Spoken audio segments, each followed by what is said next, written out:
Thinking Aloud. Conversations on the leading edge of knowledge and discovery with psychologist Jeffrey Mishlove.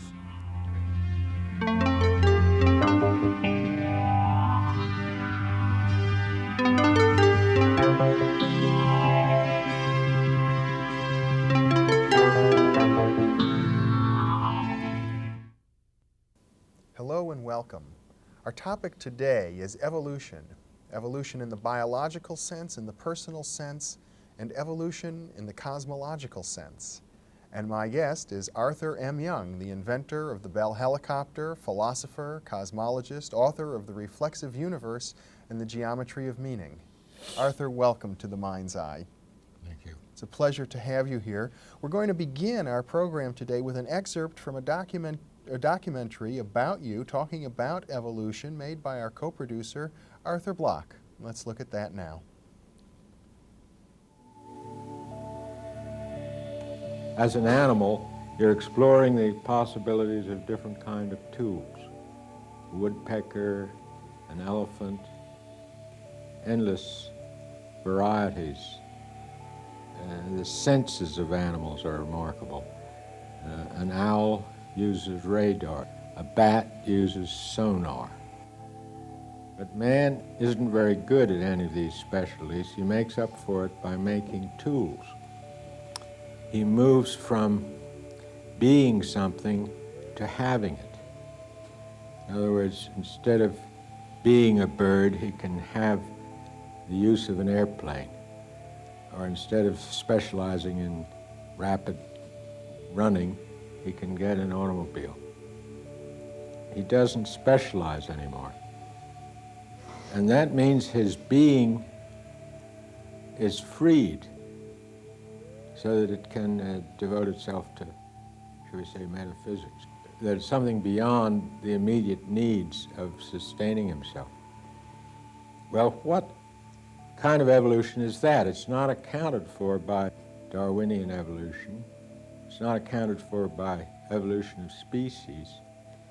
It means that there must be some way to account for the increasing competence that we learn as persons. I went through agonies when I first got interested in Buddhism and Zen, reading these remarkable teachings, telling me about the egolessness of things and the egolessness of persons. I just couldn't understand it. What was this helicopter I was making? Did it have no selfhood? Did I have no selfhood? It was a very difficult pill to swallow. I gradually began to recognize then that the helicopter wasn't a thing. It was something you moved toward. It was a goal. Any particular model was already obsolete as soon as you'd made it. And you keep moving on, so the real thing is the dynamic that's pushing it on. And this form is something that's peeled off and thrown away when you're finished with it.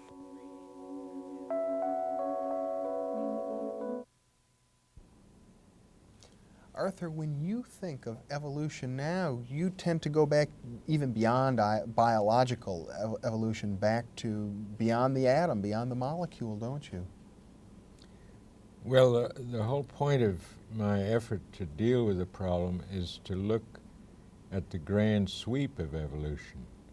It's often called the great chain of being, but the great chain of being doesn't include the lower stages, molecule, atom, nuclear particle, and all the way back to light, from which everything springs. Everything comes from the photon the itself. initial spark of light. The simplest physical unit in a way, isn't it? Yes, it's the least, least complicated. Mm-hmm. But it has the potential for everything else. And as in any case, I like to look at all these different kingdoms, each one of which has its own sweep of evolution. Mm-hmm. But those different sweeps are parallel, so that you can learn about one thing from another. And in the case of man, it's especially important because we don't know by experience what's beyond us, but we can look in the other kingdoms and see what's beyond what the later stage of those other kingdoms are. In other words, the human kingdom might be in some way analogous to the whole animal kingdom. Yes, but the point is that we're only in the middle. We're stuck in the middle of the human kingdom, and we have a long way to go. And to get some idea of what's beyond, we can look in what's beyond the clam in animals. So clam is about in the middle of the animal kingdom. Right, so we're like clams in our kingdom. We're at the turning point in some sense, Yes, being at the yes. middle. Yes, there is a turn, because this whole process has to go down into matter to get hold of something to deal with, and then it can evolve. Many of the ancient myths talk about this notion of the descent of spirit into matter and then the ascent of matter back up to spirit. Precisely. In yes. your theoretical work in the Reflexive Universe, this is essentially the basic reflex Right, of the reflexive universe, right, isn't it? right.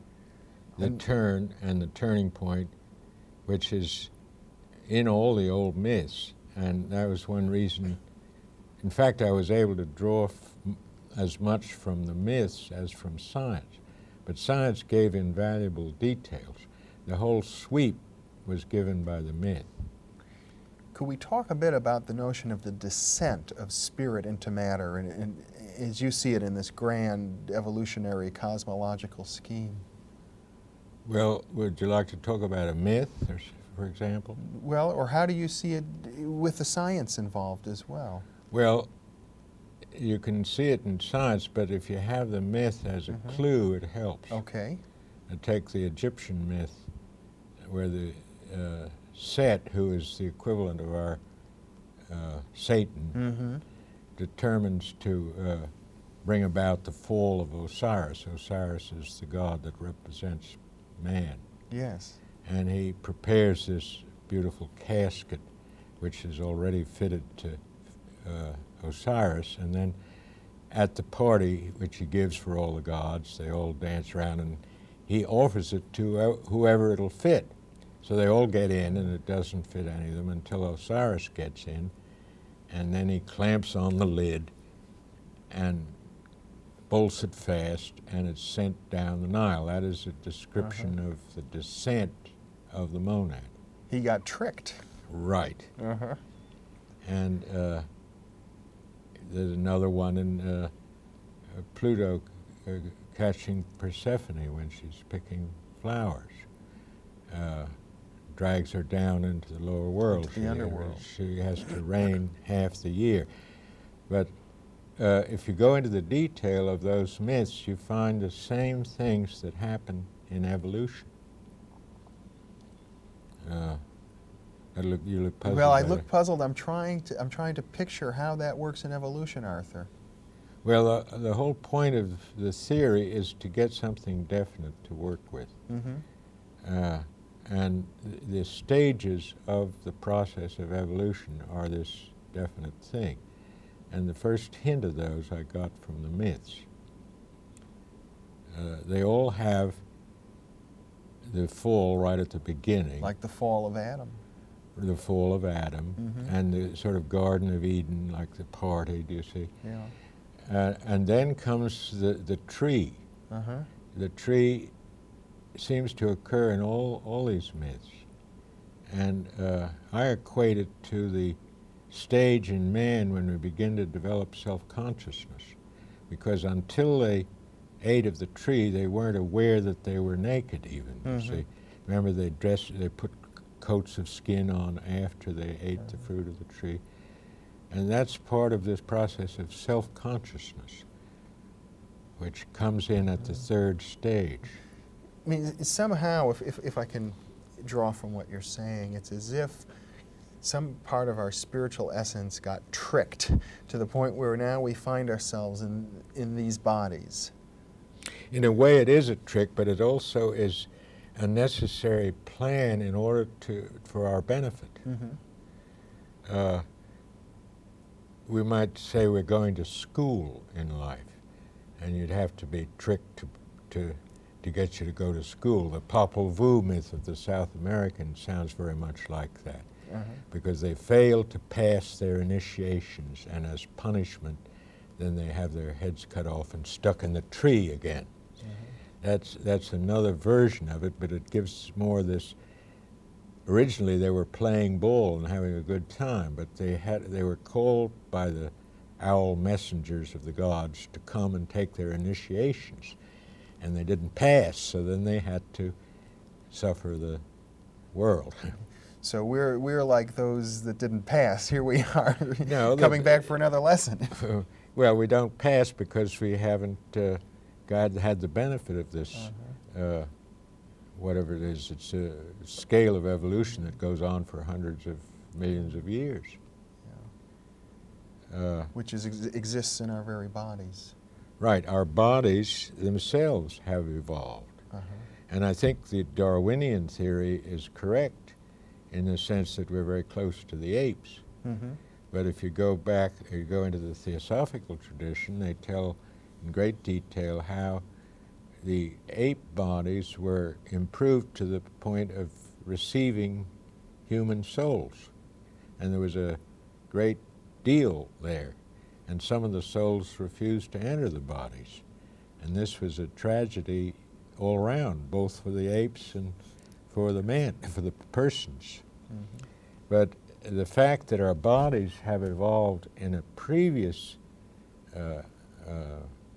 round, they call it, of this evolution, has distracted science from the rather more important thing of what is human evolution.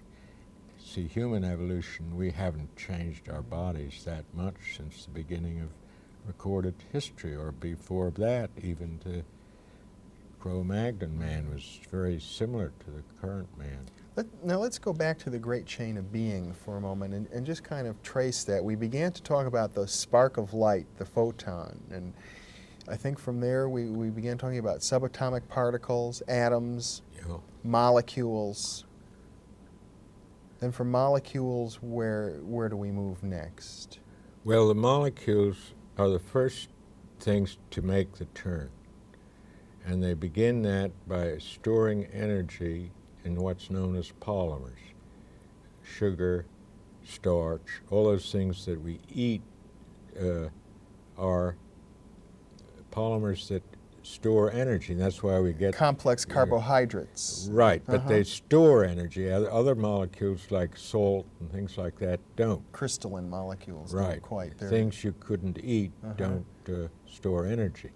But as soon as you get to polymers, organic molecules, that supplies nourishment. And again, so do proteins. So in effect, that's the turning point in the great chain of being. Once we've descended to become crystalline. But you realize that's within the chemical kingdom. Within the chemical kingdom. But each kingdom has its own turning point. Right. The animal kingdom, as we mentioned, it's the clam. And perhaps in the human kingdom, it's where we are now. I believe so, because we're intensely wrapped up in laws. And I think, all these machineries and things teach us laws, how to make things. That's why I wanted to make the helicopter, so I could learn how to make things. It helps in how to put a philosophy together. It's another way of making things. Right, and all of these parallels, it's as if we could say as a simple, complex carbohydrate is to the whole molecular kingdom, as clams are to the whole animal kingdom, we are to what might be our human potential. If we could see the whole human kingdom in terms of the future evolution of a human being, we might be like a clam. I'm even hesitant to make man the key word for the top kingdom, because actually it's to evolve as gods, to become gods. Remember, Christ said, "Did I not tell you, ye are gods?" And that's one of the things that has been forgotten recently in our efforts to get rid of God and so on. We actually cut off our own heads. We deprive ourselves of this omega point, this thing that we're evolving toward in our own evolution. It's like denying an important part of ourselves. Yes, right. Then we can get locked into the secular realities, and Yes, we begin to the, behave as if we weren't gods. Right, right. But the whole emphasis in any interaction of persons, even if it's a court case, is to get to justice, to get to something to which both parties agree. Mm-hmm. And if both parties agree, then there's no need for them to be separate. It's really one mind. And that ultimate union of selves, you could say, was the omega point, where we all understand everything sufficiently so we don't have to have these wrestling matches to thrash things out. In a sense, would it be as the way the cells in our body have evolved so they all function harmoniously and we become one organism? That's right, yes. Perhaps the future evolution of humanity might be to evolve as an organism in and of itself. Well, we must, I don't buy the idea of a social organism replacing the self. I think the social is a vehicle just the way the ego is a vehicle. We're not going to become like a colony of bees or something. Right. Uh-huh. That is a stage of evolution, but it occurs specifically with insects more powerfully than anything, where the group soul is the most important thing, and all the insects are just cells in that group organism. Yeah. It almost seems, at least the way we hear of things in the United States, it's how we vision the communists. It's like they're like bees in a hive, and the individual is not important. It's the state that's important. I don't know if they really think that, but that would be what you're saying is inappropriate if it were true. Well, I don't want to get into political ideas there, but yeah. The parallel applies just as much to us. Mm-hmm. And not that we're communists, but we're brought state. up to a group thinking. Yes. And we have to learn to think for ourselves. I mean, each person has to learn to do his own thinking. And that's part of what the turn is. Uh-huh. And yet still have this meeting of the minds. Yes, but the first step is self-alienation. Uh-huh. Hegel noticed that, you see. The ego is a way of separating yourself from the herd. Mm-hmm. And the getting back to the herd doesn't come till later on. Till one has gone through a process. And it isn't a herd then, because it's the benefit of all the individual Mm-hmm. experiences. It's not this drop in the ocean thing that you get from some of the references to the Buddhist literature.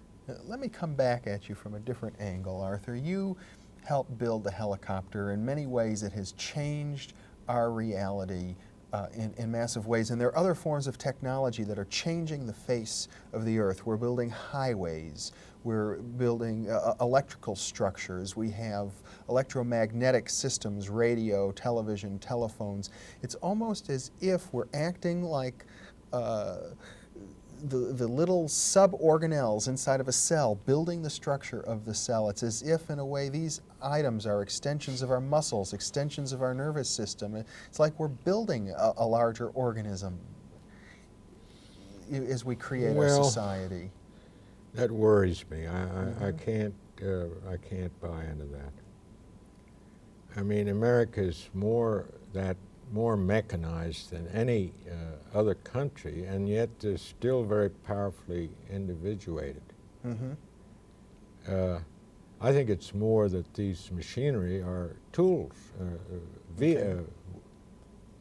means. I shouldn't anthropomorphize them, in other words. Well, you can easily get into the idea that some great computer is going to rule the world or something, into that sort of, what is it, 84? We passed that book. But there are others. But I think the whole point is to use the machine for whatever purpose it's suited for, not to let it boss us. Well, you began by talking about the myths of our origins and our evolution. We have myths about our future as well. Well, I don't buy the modern myths, you know, about Star Wars and that kind of thing. Mm-hmm. I think there's plenty of richness in the ancient myths, and they go way beyond what we do now. As regards the future evolution of human beings, what ancient myths do you find inspiration in? Well, they all say the same thing, that the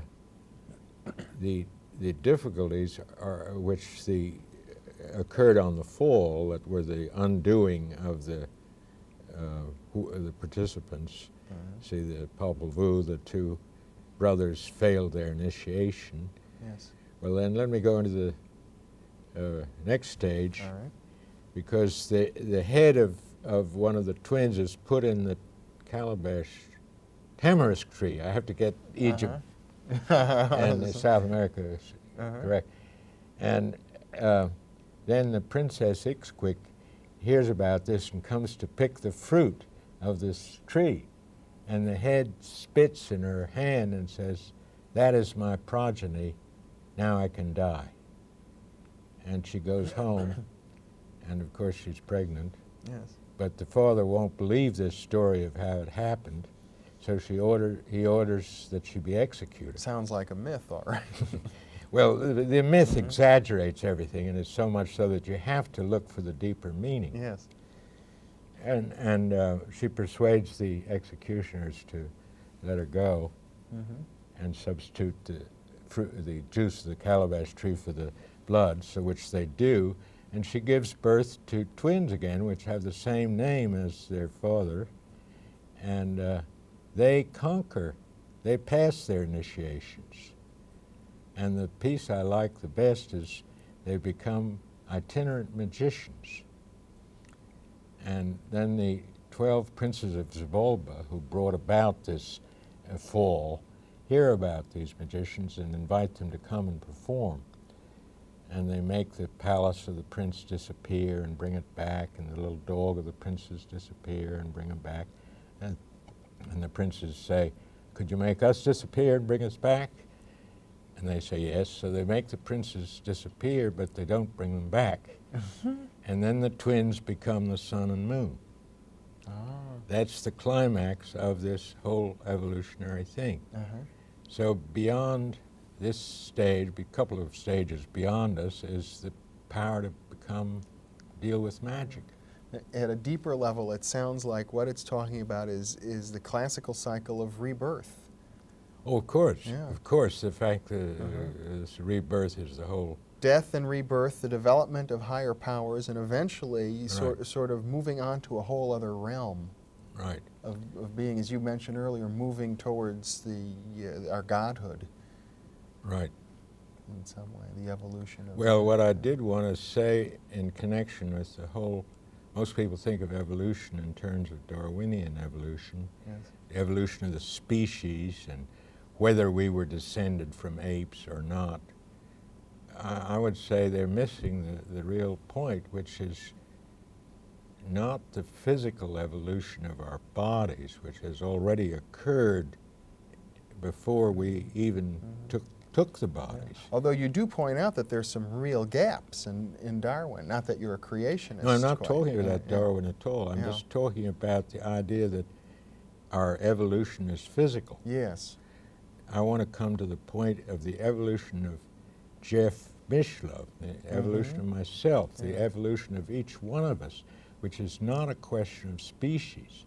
It's a question of building up more character, more competence, more stature, eventually to become like a god. And that's of direct concern to each one of us. Yes. Much more concern than what's going on in the zoo. That's a very powerful point, Arthur. Well, I'm horrified by the fact it's not ever touched. This whole cloud of foolishness about Darwin takes its place. And they battle over, you know, the creationists versus the Darwinists, but the whole point is missed. But they're looking too much at where we came from in the first place rather Yes, than where we're looking going. back and rather than looking ahead. But you see my point about evolution of the self. It's quite different from what's happening with animals, which is evolution of the species. Yes.